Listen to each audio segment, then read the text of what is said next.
Hey everyone, Dominic here, bringing you another Ravening Report. This time we've got Vampire Covenant versus Warriors of the Dark Gods. The deployment type we had for this game was encircle, with King of the Hill as the secondary. Quick look at spell selection here. So for Vampire Covenant, I have got a Vampire Count, who's the general. He's an adept with Arcane Knowledge. So he's got the Dead Arise, Hasten the Hour, and Spectral Blades. I also have a Necromancer Wizard Master, who has taken Arise, Danse Macabre, Touch of the Reaper, and Whispers of the Veil. For my opponent here, he's got a Sorceress Giant with Breath of Corruption. He's got his Exalted Herald here, who's got Hellfire, Guiding Light, and Rot Within. And then he also has another Adept, I believe, on the Shrine. So he's got Hellfire and Touch of the Reaper. Here's a quick look at the field before deployment started. So for terrain, we have a forest, impassable, a hill, there's a piece of impassable here, another forest, there's a field out here, and a ruins. So for the King of the Hill objectives, he selected this forest, and I selected this ruins as mine. Warriors of the Dark God pick sides, and they chose to be the defender. That's why I was able to get this one here.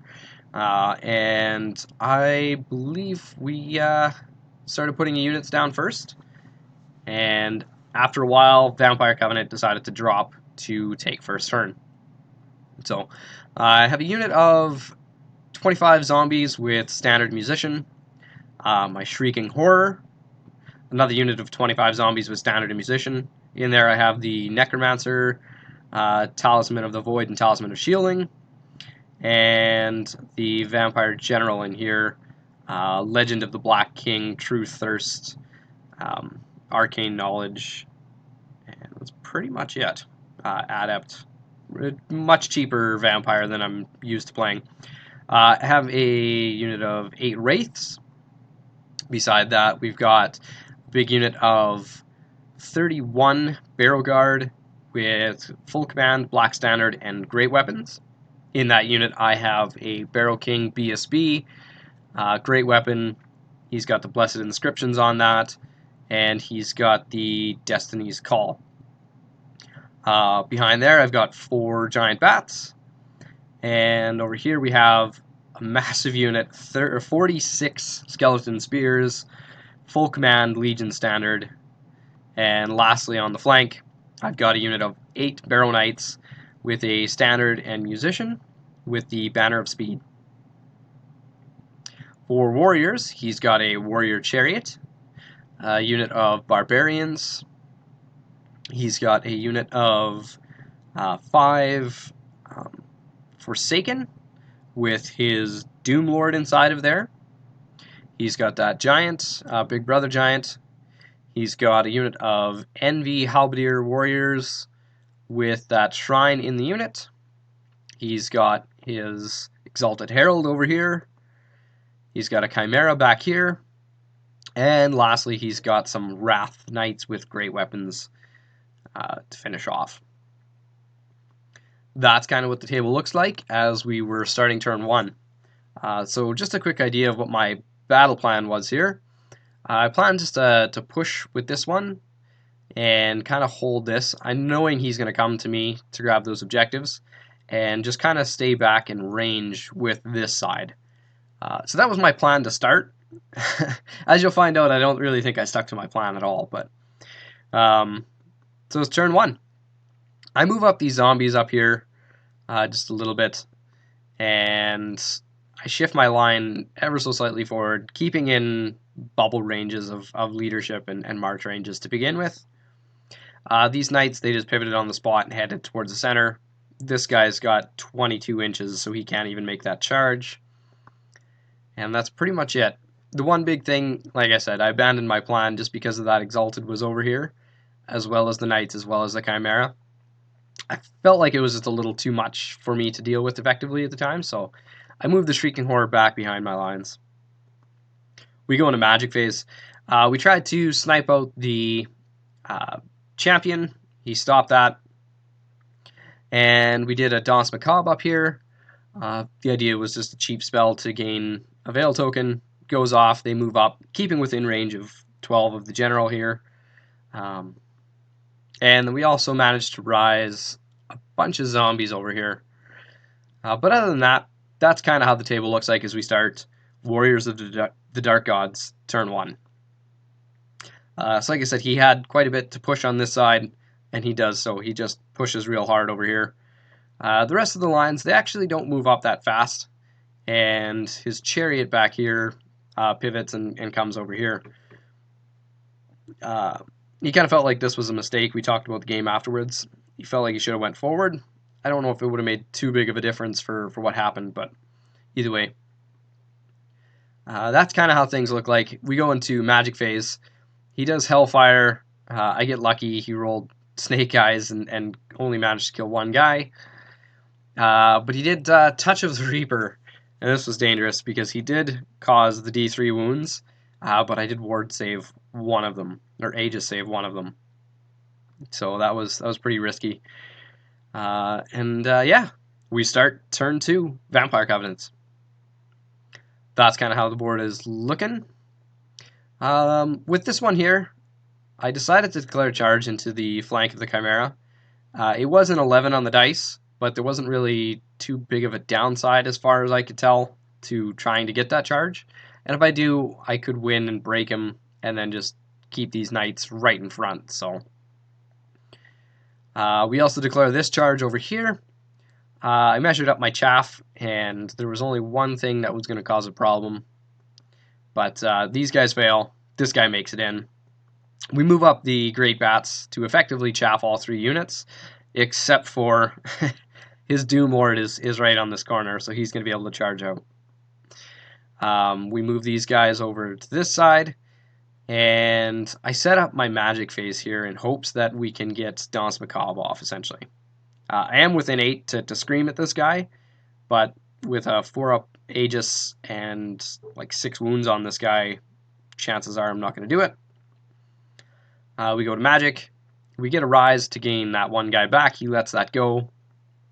We do Whispers of the Veil to minus the resilience and discipline of this guy. He tried to stop it. It still went off. And then we also managed to get Danse Macabre off. So a super effective magic phase. It's got all the spells that I wanted off. Move up these guys. They go and they do some damage. They cause a couple wounds to him. Get even closer. Move. I pretty much moved this entire side up. I did it in a bubble. So we just push forward. Over here, I think that was taking pictures of the wounds I caused with the walk. And then we screamed at him and knocked him down to just 1 wound left. So we got really, really close to just taking that guy right out. We do this combat. I win, but he does stick on Steadfast. And that's pretty much it as we go into Warriors of the Dark Gods, turn 2. So right off here, the Giant's going to charge. The big block here is going to charge. And I kind of messed this up because I thought I did it so that they would be on the flank of the bats. But putting this one down, it was a front. It was slightly more to the front than it was to the flank. So they go into the front, and that Doom Lord charges out into the flank of these knights. His Exalted charges here, and the Chimera joins in. They all make their charges. The Forsaken just kind of moves sideways, I think, and that chariot just continues its march up here. The knights just move forward to get right behind the Chimera and the Exalted, because these guys aren't going to be here. He goes into magic phase. He managed to get, I believe this was Hellfire off. Only killed 2 guys, luckily. And that was pretty much it for magic. Combat. He wipes these guys out. Just barely, though. It was literally by 1. So, pivots on the spot to face the center. And over here, we did kill... He did the damage to the All but 3 wounds he killed of the Wraiths. The Wraiths swung back and killed the Exalted, but the Wraiths crumbled out. He overran that Chimera into the Shrieking Horror, so that's kind of how that side looks like. And over here, the Giant Bats fall easily. He overruns not very far with the Warrior block, so they're out there. But the Giant goes a massive 12 inches and gets right up in front of these skeletons here. So that's kind of how the table's shaping up as we start turn 3 for Vampire Covenant. So with no real downside, we go into the flank here of the Chimera. We go into the flank of these Knights. We go into the front here of the Giant. And that was pretty much it. And everybody makes it in, of course. Movement. I move out the Necromancer over here out of... Earlier in the game, I completely forgot to mention this. I'd moved my characters out of this unit into this unit, and now I'm abandoning the Necromancer because there's not really any damage that I think he's going to be able to get to him unless he turns his unit's face, but that would be absolutely silly. So move him out, move up the Barrow Guard just to get ready, and that's kind of how things are. We go to Magic Phase. We do Arise, we get a few more skeletons back here, and we tried to do Whispers of the Veil. He stopped this one, and I think that was pretty much it. We go to combat over here. He decides to direct attacks against some zombies, and I think he might have killed a couple of them, 4 or so, but the Screaming Horror just destroys them, and we pivot on the spot. We go over here. He only manages to kill 1 wound, so 1 wound and a standard to my charge flank, big flank, 3 ranks, and a stick. He runs. He gets away. He loses a couple guys to dangerous terrains in the impassable, but we just stop, and now we're kind of jammed up. Over here, he manages to do, like, not very many. I think about 6 wounds, and I didn't crumble out any with the minuses from the BSB, but I didn't do a single wound to him. So that one did not go the way I thought it was going to go at all. Yeah, that's kind of how the table shapes up as we go to the start of turn 3 for Warriors of the Dark Gods. Just another overview here. So they're going to charge in. He's going to charge into the flank of the skeletons. The Barbarians are going to charge into the flank of the skeletons. And the Forsaken are going to charge into the front of the skeletons. Everybody makes it in. The Knights over here rallied. And we go into Magic. He does Hellfire again into combat. Kills a few Barrow Guard. And then we fight it out. This is after combat. Crumbles me down to 3.5 ranks kind of thing. But at least we're sticking around. We fight this one. He does quite a bit of damage to me. But I think he did 13 wounds, and I did 13 wounds plus 3 in a challenge. So we managed to win combat. He breaks. We did chase him down and caught him. So that frees up quite a bit of that table and takes away his magic threat. So this is going to be the start of turn 4, Vampire Covenant. So I wasn't sure which way I wanted to go, but in the end I decided to charge against this chariot.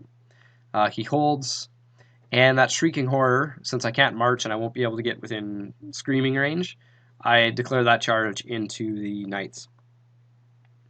Zombies over here reform on the spot, and then the Necromancer comes to join, and we're just holding back.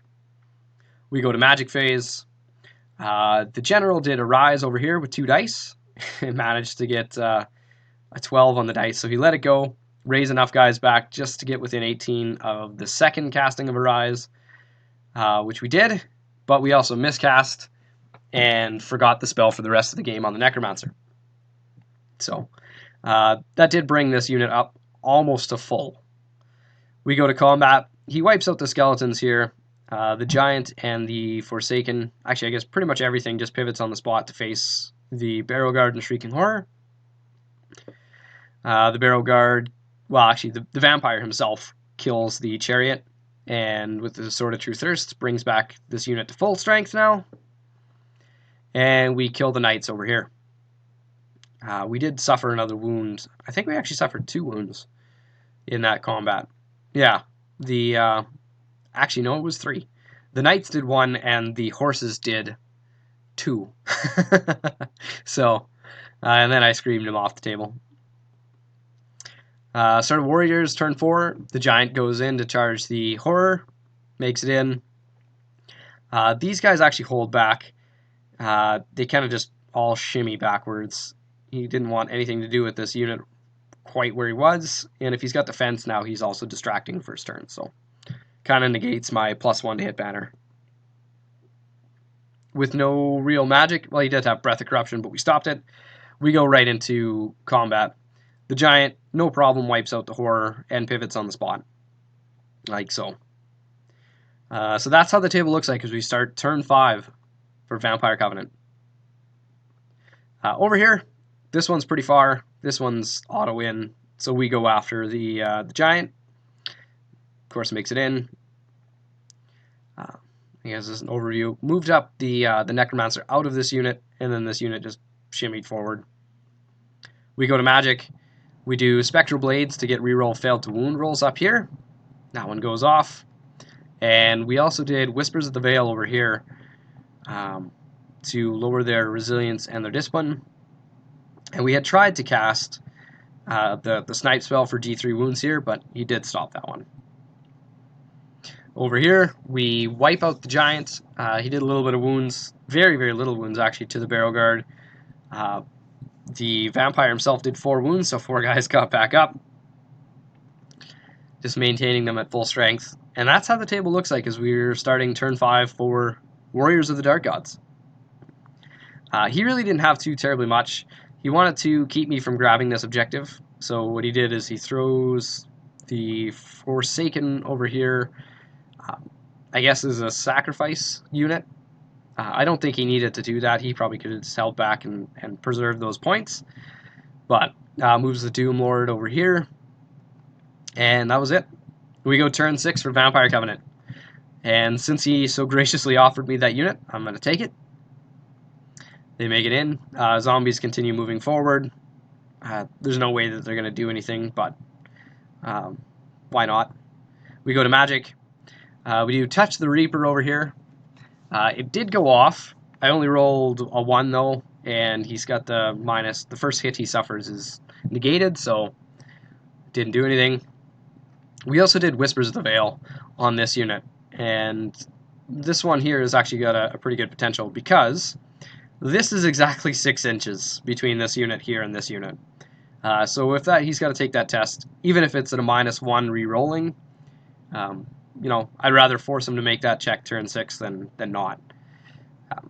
We go into combat. We do wipe this unit out. He does pass his check, and that's pretty much the end of the game right there, as he's got nothing. Like, he's not going to charge, and he's just going to contest the objective. So that's where the game ends. Looking like that. Did up the points. It was a 15-5 win for the Vampire Covenant. It was a really fun game. We had a little bit of a chat afterwards about kind of where we thought we had made mistakes in the game. And I think we kind of agreed that, for me, my biggest mistake in this game was this charge. I don't know why I thought I'd do better in this one. I guess with the minus resilience spell, maybe. I do a few wounds and maybe break him. But with maximized thunderstomps and whatever else he's got, I really didn't need to do that. I could have just pivoted on the spot a little bit just to make sure that all of this was in my front instead of my flank. Or even just stayed where I was and I would have been fine. Maybe backed up a few inches to make these charges longer. I didn't need to make this charge. And for him, I think his biggest regret, he said, was early on in the game, his plan was to snipe out my characters. After he did this spell, he completely abandoned and stopped trying to snipe the characters. Very important, as always, to get rid of the characters in a vampire army, so that's where he felt he made his biggest mistake there. But like I said, 15-5 win for Vampires. Super fun game. Hope you guys enjoy these battles. Stay tuned for the next one.